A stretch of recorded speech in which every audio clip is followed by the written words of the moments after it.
Assalamualaikum warahmatullahi wabarakatuh.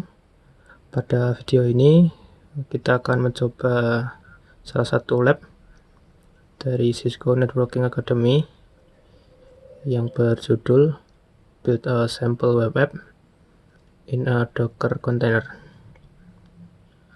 Dalam lab ini ada 6 part atau 6 bagian. Namun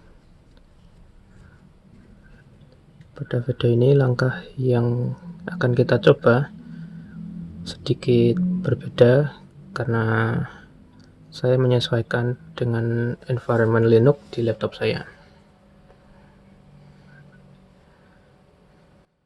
Oke, kita langsung saja ke part 1. Pada part 1 kita menjalankan VM yang disediakan oleh Cisco Linux VM yang sudah terinstall tool yang dibutuhkan untuk lab ini. Namun sudah kita dengan Linux, jadi kita tidak perlu menggunakan VM Linux lagi, dan tool yang digunakan untuk lab ini sudah saya install sebelumnya. Kita langsung ke part saja. Pada part 2 ini kita membuat simple bash script yang nantinya akan menerima user input, kemudian menampilkannya ke terminal.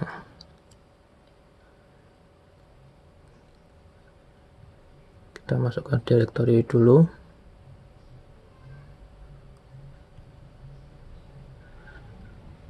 Dan kita buat shell scriptnya.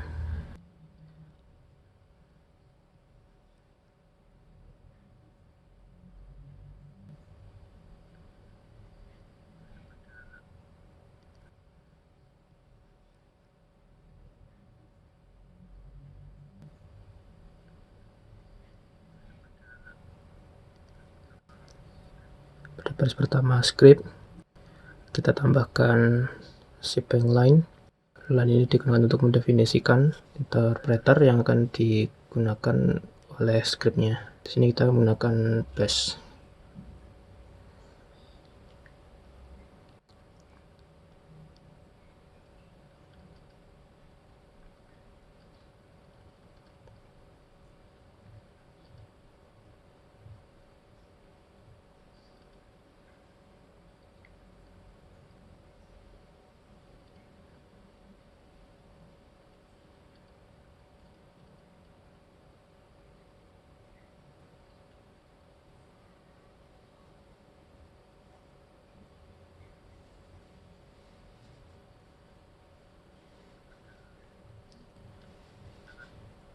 Pada script ini menerima input dari nama, kemudian akan disimpan pada variable username, kemudian akan ditampilkan ke terminal lagi. -n ini digunakan untuk agar komennya echo nanti tak akan menampilkan new line lagi. Setelah itu kita simpan scriptnya dengan Ctrl O.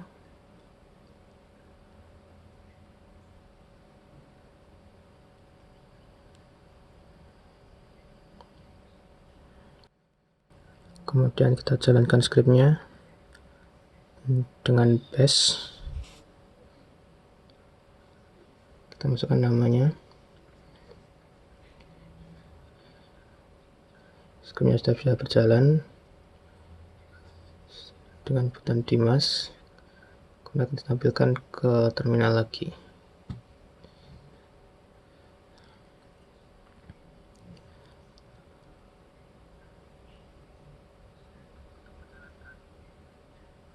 Untuk menjalankan sebuah shell script di Linux ada beberapa cara. Yang pertama menggunakan bash spasi nama file scriptnya. Kemudian kedua adalah dengan menjalankannya secara langsung. Tapi sebelum itu kita tambahkan permission execute ke file scriptnya agar file scriptnya dapat dijalankan secara langsung.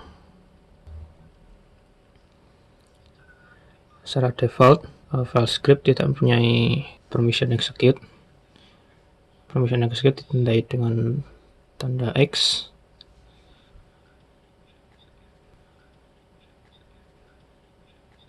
Kita tambahkan permission execute dengan command chmod a plus x itu nanti akan menambahkan permission execute ke semua bagian permission. Di Linux ada 3 bagian, yaitu untuk user, group, dan other.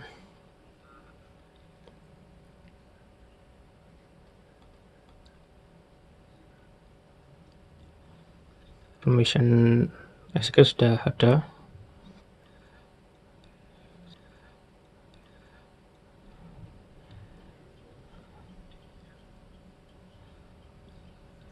Setelah itu kita hapus ekstensi .sh nya dengan command mv.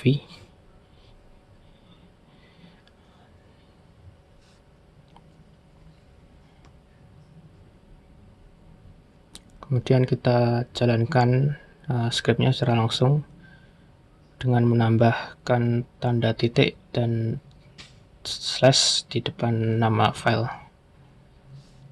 scriptnya.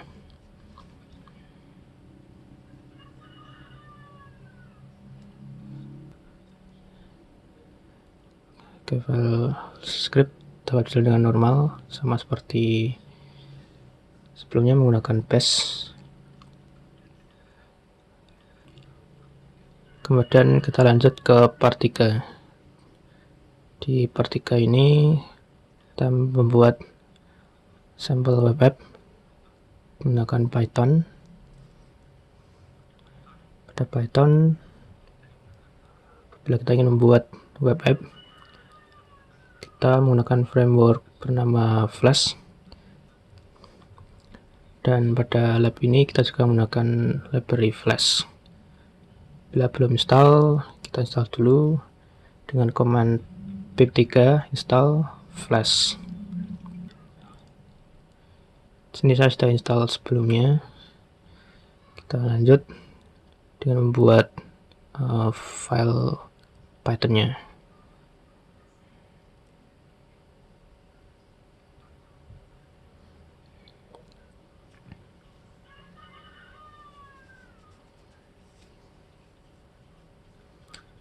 Kita import dulu library Flash-nya.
Jadi pada script ini kita mengimpor library flash, dan nanti setelah dijalankan, ketika ada request dari klien, web app akan return you are calling me from, kemudian ditambah dengan IP dari klien tersebut. Kemudian web app ini nanti akan berjalan pada port 8080.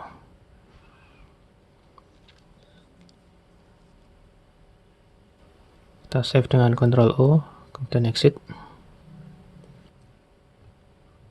dan kita jalankan menggunakan Python 3 spasi nama file Pythonnya tadi.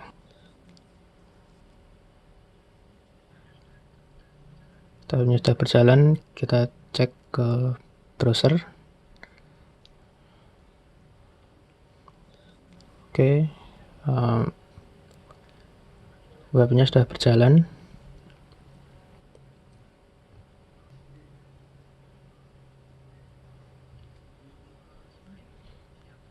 Selain via browser, kita bisa melakukan cek dengan curl.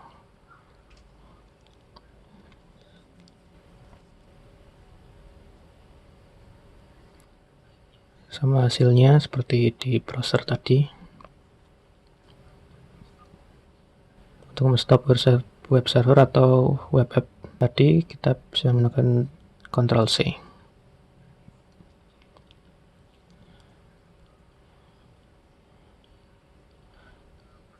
Kemudian kita lanjut ke part 4. Kita modifikasi file Pythonnya untuk meload file index.html dan CSS. Jadi nanti web app akan menampilkan hasil renderan dari index.html dan CSS ke klien. Di sini kita sudah ada file index.html di dalam folder templates index.html, kurang lebih sama. Kita menggunakan style sheet dari directory static style CSS, kemudian bagian body ada you are calling me from, kemudian ada format dari Pythonnya menampilkan IP dari kliennya.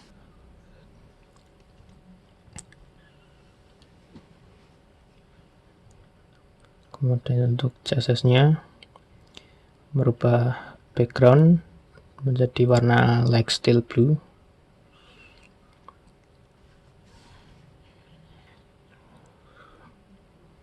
Oke, setelah itu kita modifikasi file Pythonnya dan menambahkan library render template.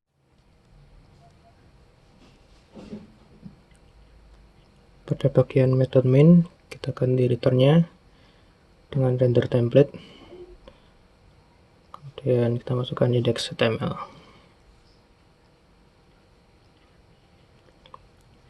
Jadi ini akan mereturn hasil render dari index.html dan CSS-nya.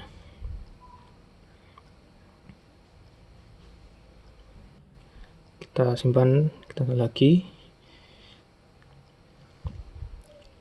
dan kita jalankan lagi. Oke, sudah berjalan. Kita kembali ke browser. Tampilan sudah berubah karena background sudah berubah menjadi biru muda. Teksnya sedikit lebih besar karena kita menggunakan H1 dengan tag heading 1.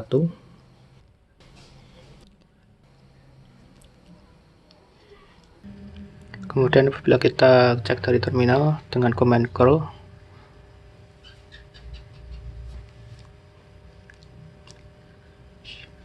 dan kita akan dapatkan file HTML-nya. Web app akan mereturn kode HTML-nya. Kita kita stop lagi dengan Ctrl C.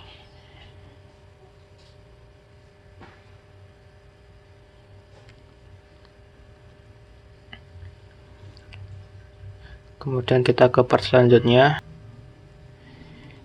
kita memindahkan web-nya ke dalam Docker container.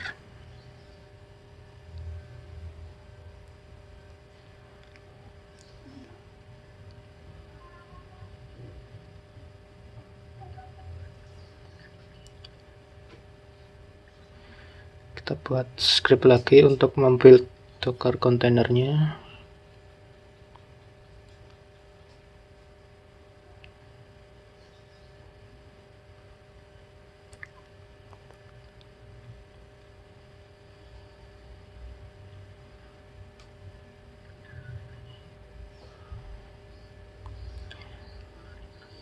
Pada langkah ini saya mencoba meringkas komennya.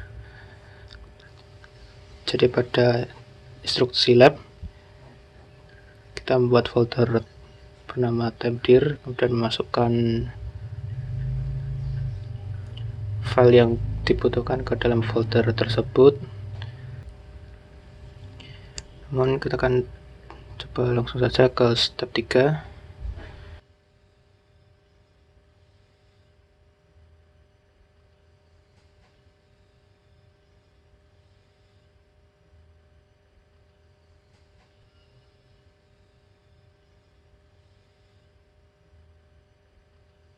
Nah, jadi pada baris ini from Python, dengan Dockernya akan mencari dari lokal, mencari base Python dari lokal. Kemudian kalau tidak ada, akan mencarinya ke repo dari repository Docker. Di sini saya akan menggunakan Python Alpine karena ukuran image-nya jauh lebih kecil. Dan untuk kebutuhan lab ini sudah cukup menggunakan Python Alpine. Kita mendapatkan Docker image-nya. Kita jalankan command pip di dalam Docker container nanti untuk menginstal framework Flash-nya.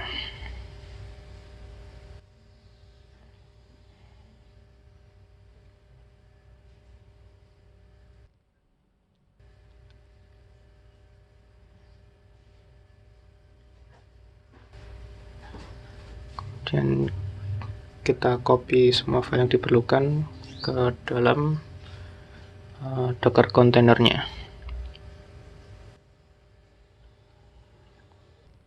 Di dalam Docker container nanti kita masukkan ke dalam directory myapp.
Expose nanti akan membuka port 8080 di dalam Docker containernya. Jadi nanti kita bisa konekannya ke Docker host. Jadi bisa akses dari luar Docker container tersebut.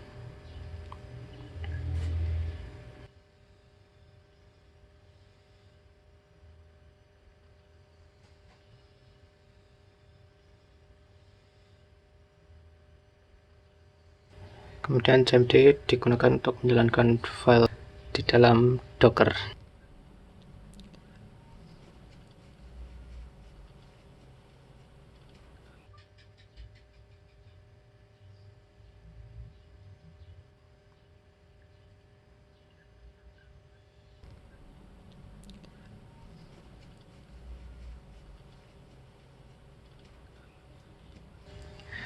Setelah Docker filenya selesai, kita tambahkan dengan command docker build untuk membuild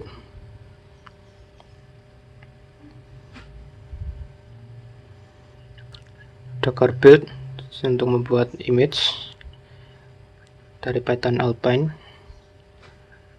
Kita tambahkan kebutuhan untuk web app kita expose dan kita jalankan. Setelah itu build dengan nama sample app. Tanda titik ini untuk mencari Docker file di dalam directory yang sama dengan file scriptnya ini.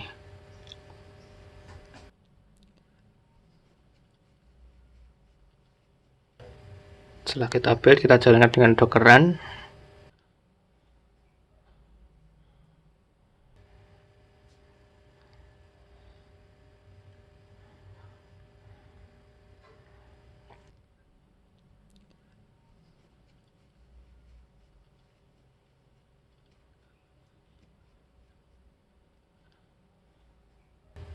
Desti itu untuk terminal akses.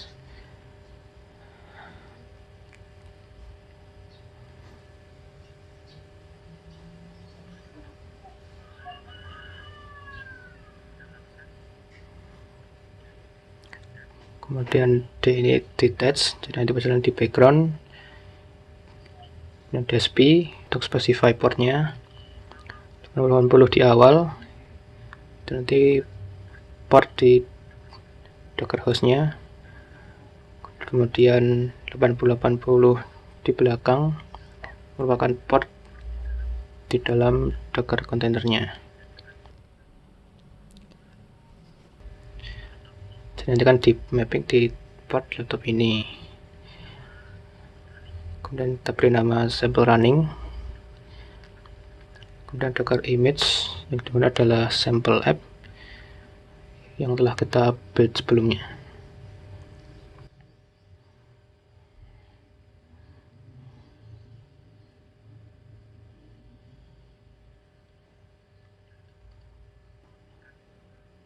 Kemudian untuk mengecek kontainer yang berjalan, kita bisa menggunakan Docker PS.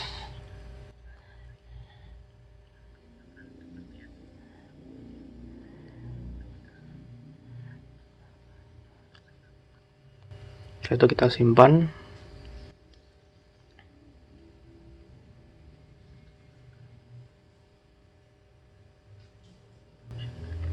Kita tambahkan permission execute, kemudian kita jalankan.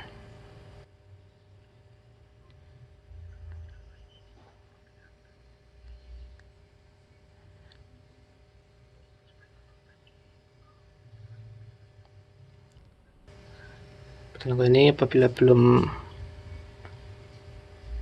mempunyai Python Alpine, akan mendownload dulu dari repository.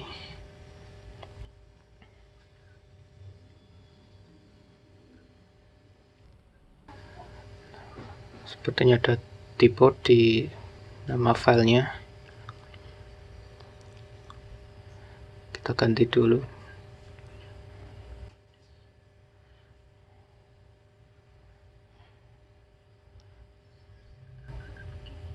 Kita jalankan lagi.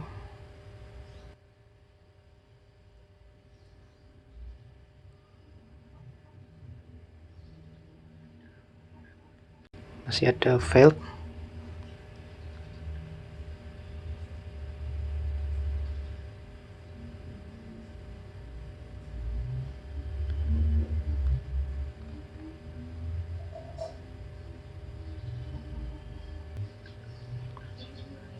Buildnya masih gagal. Kita cek kembali, kita troubleshooting di mana letak errornya.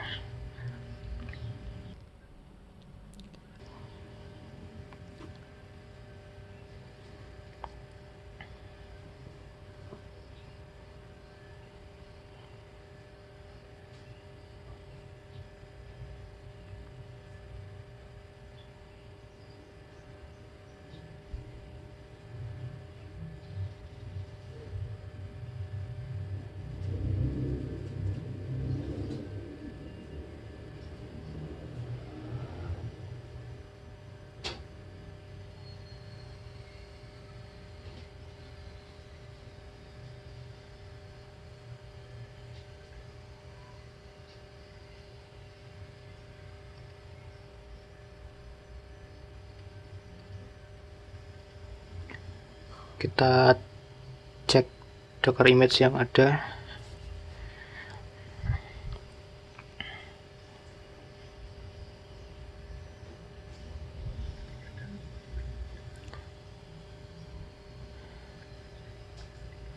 Sepertinya ada konflik dengan image yang gagal dibangun. Kita hapus dulu image yang konflik dengan docker rmi atau remove image.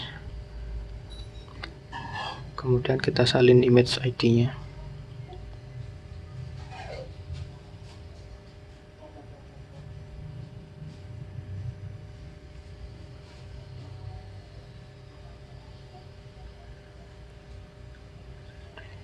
Kemudian kita ulangi proses build.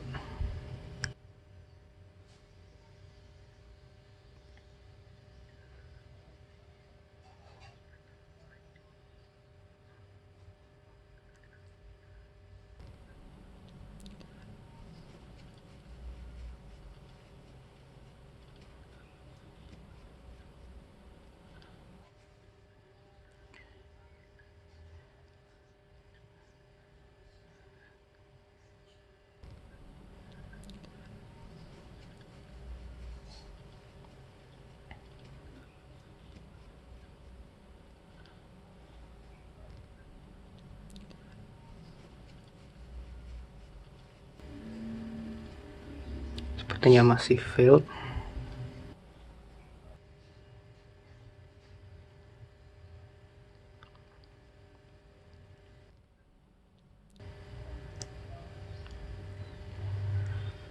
Sepertinya docker filenya bertumpuk.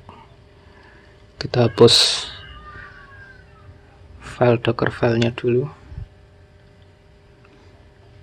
Setelah itu kita ulangi proses buildnya.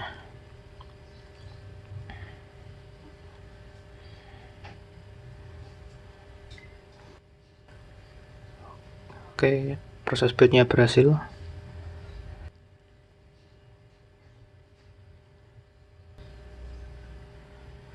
Kemudian output dari Docker PS menandakan sudah berjalan, statusnya up. Setelah kita cek di browser.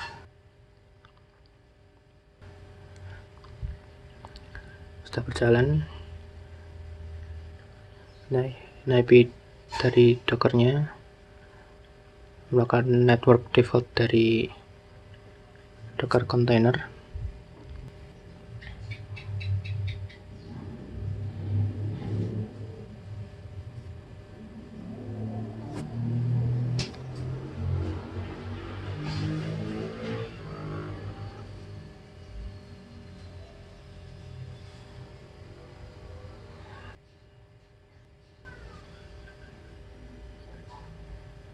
Setelah kita jalankan script sample app tadi,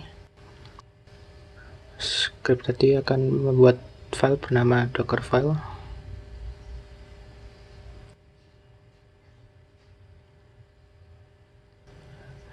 yang berisi komen untuk membuild docker image-nya.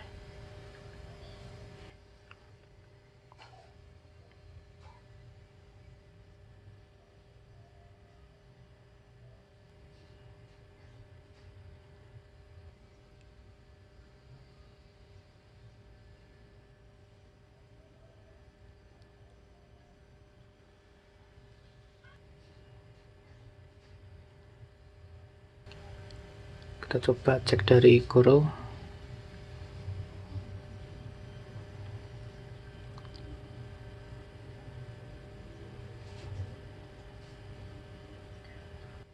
Hasilnya sama seperti output dari browser.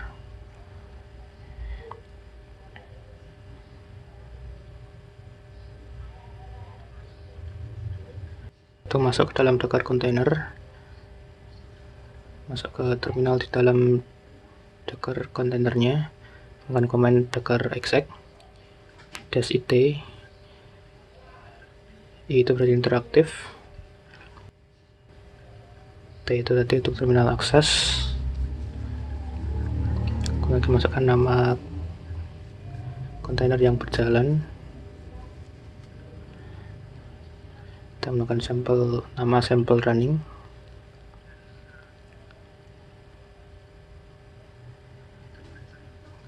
Kemudian kita masukkan interpreter yang akan kita gunakan. Di dalam image Python Alpine itu tidak ada bash, jadi kita ganti dengan sh. Oke, kita sudah masuk ke dalam kontainernya.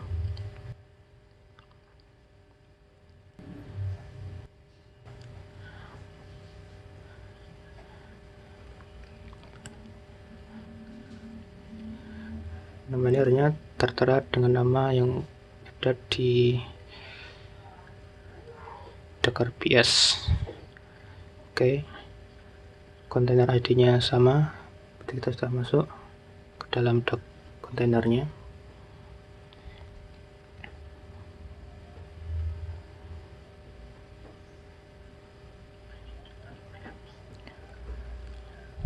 Kemudian kita masuk ke directory my apps. Kita ada Python-nya, CSS dan index.html-nya. Untuk exit seperti biasa dengan command exit. Dan kita kembali ke terminal di laptop kita.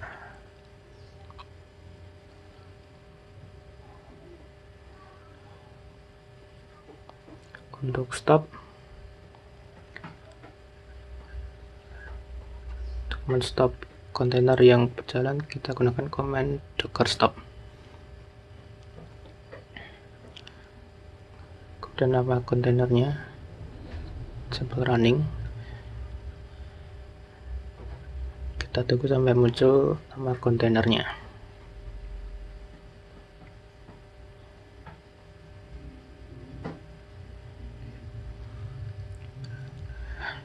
Oke, kontainer sudah berhenti.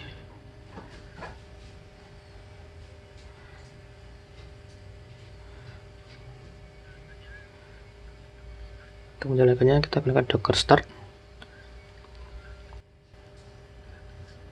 Kemudian sama seperti stop, kita tunggu sehingga muncul nama kontainernya.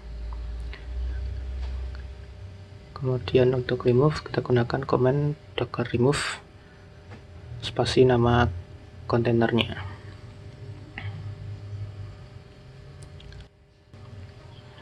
Oke, sudah berhasil. Kita cek.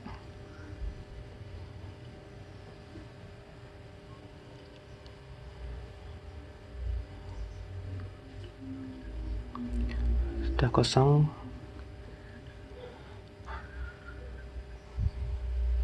Tidak ada kontainer bernama sample running lagi. Dan kita bisa gunakan untuk menjalankan image yang lebih baru dengan nama sample running.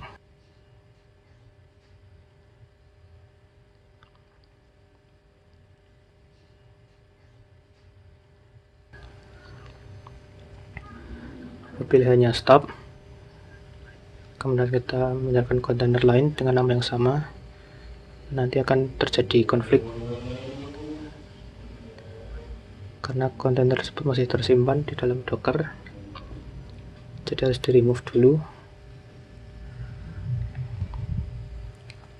karena nama tersebut bisa digunakan oleh kontainer yang baru. Sepertinya sudah habis sampai ke part 6. Sekian video dari saya. Mohon maaf apabila ada kurang kata. Terima kasih. Sekian. Wassalamualaikum warahmatullahi wabarakatuh.